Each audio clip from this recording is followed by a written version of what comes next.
lintik lang talaga mga kababayan ang walang ganti. This is it mga kababayan. Hindi lang isang beses, kundi 2 beses na nakaganti mga kababayan ang majority dito sa Bulaga 11 mga kababayan. Then for the second time around, nag-boycott na naman mga kababayan ang grupo ni na Senator Alan Peter Cayetano.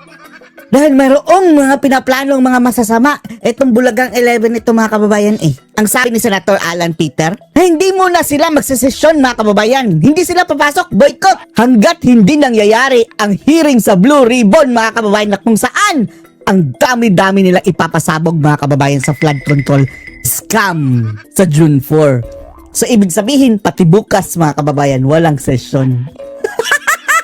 Galit na galit ang mga Bulaga. At eto talagang mga tulpok mga kababayan. Bida-bida, panoorin niyo po ha. What happened today was a clear abandonment of responsibility, dereliction of duty.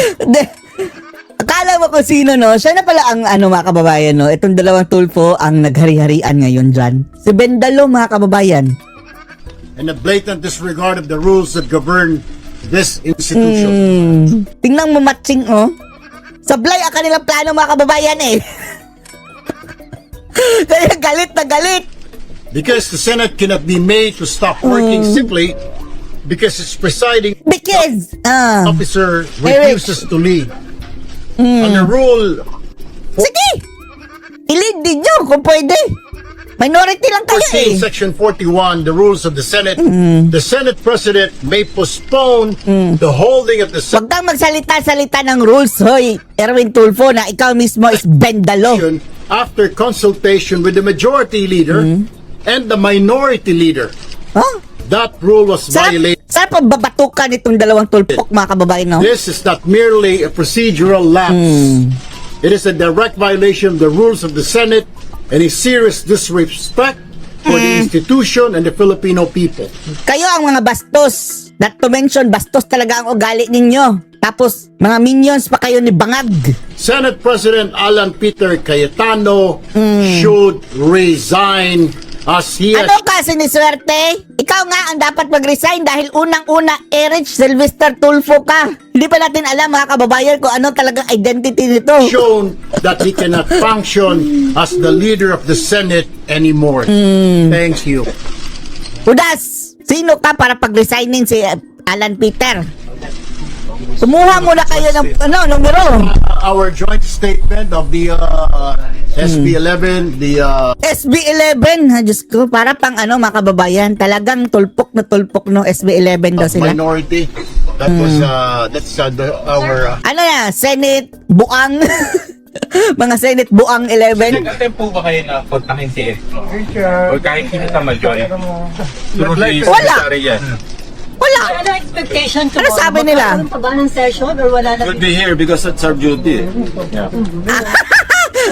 Ang virus mga kababayan, oh. And we appeal to all our colleagues. Siya na They should pala. attend Si virus na pala babae dyan, no? session. It is their duty. Binabayaran tayo ng taong bayan. Oh, hindi. Kayo, minamaleta kayo. Mga hudas kayo. Kakapal na pagmumukha Para ninyo. magtrabaho, para mag-legislate. Hindi para mag-absent lamang at magbulakbol. Bulakbol. Kayo ang mga school bukol. Tandaan nyo mga taong ito mga kababayan, ito yung mga satanas na ginagamit mga kababayan na sandata o instrument ng mga Marcos para paggasik ng lagim sa bansa. Tandaan nyo itong mga taong ito. Kaya tama nga mga kababayan. This is the only way na hindi ma-proceed mga kababayan ang etong kanilang binabalak sa minority. Dahil kung magtatagumpay sila ngayon, wala nang hearing sa Blue Ribbon. At least isang beses lang mga kababayan. At least isang beses lang. At ibulgar na doon lahat-lahat. I-name drop na lahat. Pati na si Lisa. Magbulakbol. Paano po tomorrow last Every day, ang Senate gumagastos ng 25 million. Kuryente, sa utility, Patayin yung aircon. sweldo, pero walang session nangyari. As if naman to maggunggong na to kung hindi ito nag-aaksaya, no? Yung utility ninyo, bumilang yan sa kuko sa insertion ni Risa Virus. Sabi ni Katon yan, 3 billion. Walang- Isang taon. Patas na na-approve, walang resolution na-approve, pati mga confirmation ng mga military personnel natin, hindi na-confirm. Sabihan mo yan si Lacson. 9 months mga kababayan. Natenga ang hearing sa Blue Ribbon. Sayang ang bayad ng taong bayad natin. Kung may At lahat ito dahil lamang sa isa sa mga kasamahan nila ay nakakulong o dinampot ng PNP kahapon. Sir, parliamentary tool na to, sabi ni SP Cayetano, para Oo. matuloy yung Blue Ribbon Committee hearing on Thursday. Oh, At para yan. hindi nyo daw po Yan. Dahil yan, ito mga kababayan, tumanggap daw yan, sabi ng yung 18 Marines, o ex-Marines mga kababayan, tumanggap ito ng maleta. Hindi lang yung pagiging senador niya mga kababayan, pati yung congressman pa siya, and then nung naging senador siya, and then nahuli mga kababayan na yung taga-flood control, pumunta sa kanyang opisina at ang kanyang palusot, inaayos ng kisame. Diyos ko Lord, taga-flood control na umaagaw kontraktor. yung ibang committee chiefs. Abuse po yan ang sinasabi niyang parliamentary Abuse, who are you? Kayo nga ang nag-walk out? rules ng Senado. Hindi po namin hinahadlangan magpatuloy ang anumang pagkinig ng komite basta nasa tamang Hindi hinahadlangan, tapos hindi nga, nung hawak nyo pa nga, hindi nyo nga tinuloy, ungas. paraan din. Mabuti binawi nila yung subcommittee. And the Binawi! Hindi binawi mga kababayan. numbers will always speak for themselves. Habang ganito ang bilang namin, kami ang minority. Dapat siya yan, si Senate President, at ang majority, maging matapang harapin ang mandato o kakulangan ng mandato ng buong Senado dito sa floor. Ang masakit niyan, imbis na pumasok siya rito, itong si SP Alan, sa Facebook siya, papasok Dito dapat siya magsalita. Dito dapat Ano kasi ni swerte, tulpok. siya mag-debate kung anong gusto niyang gawin. Huwag naman sa social media. So kung may violations sa rules, ano yung pwedeng Sige, kasuhan nyo. Kulang din kayo. Pagbobotohan din yan, mga kababayan. Kung mayroong kaso. Sige, tanggalin ninyo ang Tanggalin ninyo ang 13, mga kababayan. Magsasarado na ang Senado niyan kung tatanggalin nila ang 13 senators. Dahil wala nang quorum. sa pag hindi nila pagpasok ng ilang araw? We will be tackling that hopefully by tomorrow. Itbulaga. Again, the rule and the rule says and the Constitution says that we should Gusto mo nga palitan ng konstitusyon, itbulaga. meet at 3 p.m. Achiche! Monday, Tuesday, Wednesdays. As a matter of fact, even Thursday should be a Bakit working Achiche? day also in Tutusin. We'll cross the bridge when we get there. Ay nako, wala ka na ba mga bagong suto, mga wordings? Ito si dyan lang ang kanyang mga vocabulary mga kababayan. Kasi vision related there. Yung mga gasgas na talagang lumang-luma na mga kababayan na baka English lang. Akala niya na feeling matalino na. At hinihiling po namin sa mga kasama namin na nagmamahal pa po Shut up pagpag. Kainin mo muna yung pagpag na mga tira-tira na gusto mong ipakain sa mga mahihirap. sa Senado at nais magtrabaho para sa taong bayan. Magtrabaho? Masok po bukas, magkita-kita tayo dito, pwede Sa Lunes na magtatrabaho dahil isasabotahin ninyo ang flood control. Mas kailangan yan dahil napakatagal na yung mga panahon na dapat dapat yung ginawa. yung pagdebatihan, Mga hudas. kahit anong bagay, pwede pong pag-usapan kahit anong bagay. Dito po kami magdiskusyonan. Dahil nandito po tayo para magtrabaho. Trabaho mo mukha mo. Hindi kayo marunong lumaban ng tama para mga kababayan, para makuha nila ng gusto, nilulumpo nila ang majority, pinapakulong. Ang huhudas ninyo mga Kahit po satanas. namin, lahat ng kasama namin na nagmamahal pa, dito Nagmamahal pa. Ikaw, bakit mahal mo na si Marcos ngayon pagpag? Di ba yan ang sinasabi niyong pumatay sa inyong Herodes na si Panot? Hindi si Panot. Yung papa ni Panot, Noynoy. Bakit bumangag ka na? Aquino ka tapos sa Pro-Marcos ka na? po sa Senado, pumasok tayo Hudas bukas, ka. magtrabaho tayo para sa tao. Pumasok ka sa pagpag mo. Sinahabol ko si Ay, habol ko itong si Viva Max. Peter Cayetano. Kung matapang ka, pumunta Ikaw, matapang ang amoy mo. Bangkanor.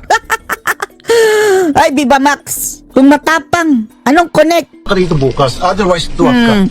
Duwag ka. Diyos ko, Lord. Pambobo mga kababayan na argument, no? Sir, if they will still not show up tomorrow, mag-a-adjourn without settling anything? Tingnan natin. That's why we're appealing to our colleagues, si mga kasama natin.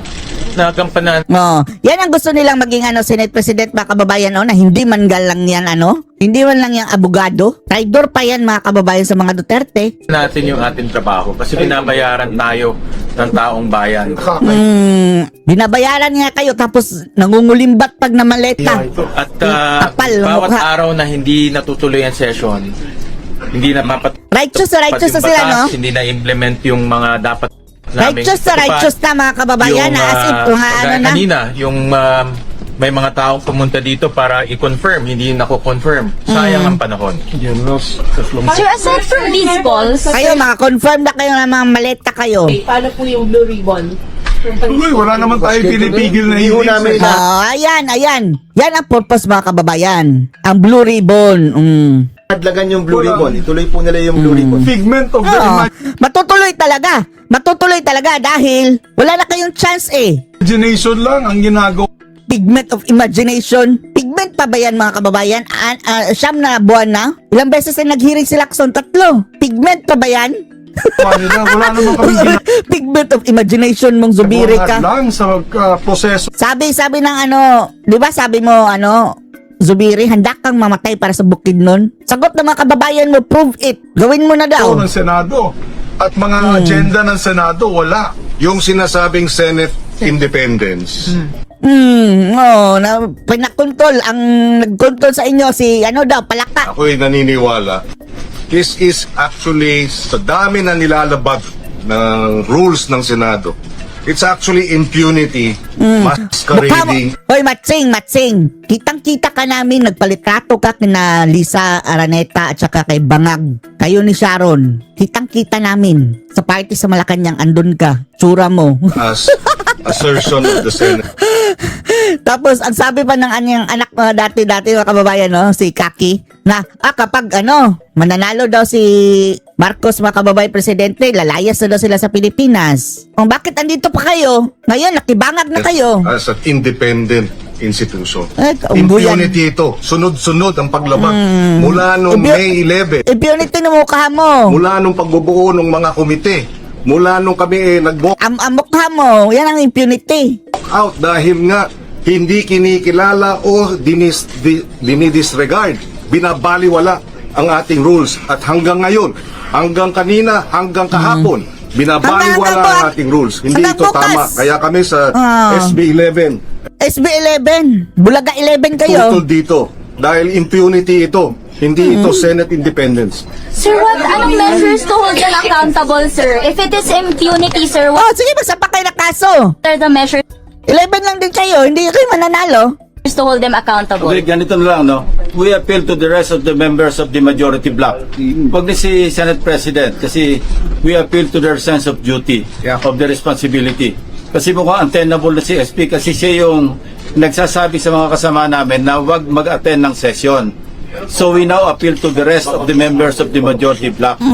We appeal to their sense of duty na Si Cayetano lang kanina, mga kababayan. Wala ba yung mga utak yung makasamahan ni Cayetano? Approve sa kanila yan. Umanda talaga kayo. Takot na takot sila, mga kababayan, na matuloy ang Blue Ribbon dahil mapapangalanan itong mga bulok na to. sana Pati si Lacson, mga kababayan, sabi ni Senator Marcoleta na kinabang daw yan sa flood control na fund. Kahit pa'y nangangampanya pa sila noon, mga kababayan, dahil allotted na sa bagoong Pilipinas senatorial balls, mga kababayan. Nabigyan na sila ng allotment.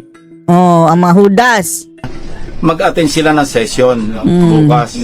Sir, you have Well, under the rules, pag wala yung SP, pwede mag-preside ang pro temp. Pag wala pro temp. SP and pro temp, pwede mag-preside ang majority leader. Pag wala yung tatlo, pwede mag-preside any of the two deputy majority leaders. Wala lang ang lahat. Tapos wala din quorum. Or any other member. Ang meaning ng quorum, mga kababayan, walang numbers, minimum numbers. Dapat kasi 13. 11 lang ang mga gonggong Designated by the Senate Now, President. So, sir, you have information na talagang utos po ni SP Cayetano na huwag Yun ang nirelay mag-attend sa ng amin ng secretariat. Tsaka nag-live na naman siya sa Facebook kanina para sabihin in effect yun. At maling-mali pa yung sinabi niya kahapon na let the Senate go quiet. Ang Senado ay dapat boses ng mamamayan.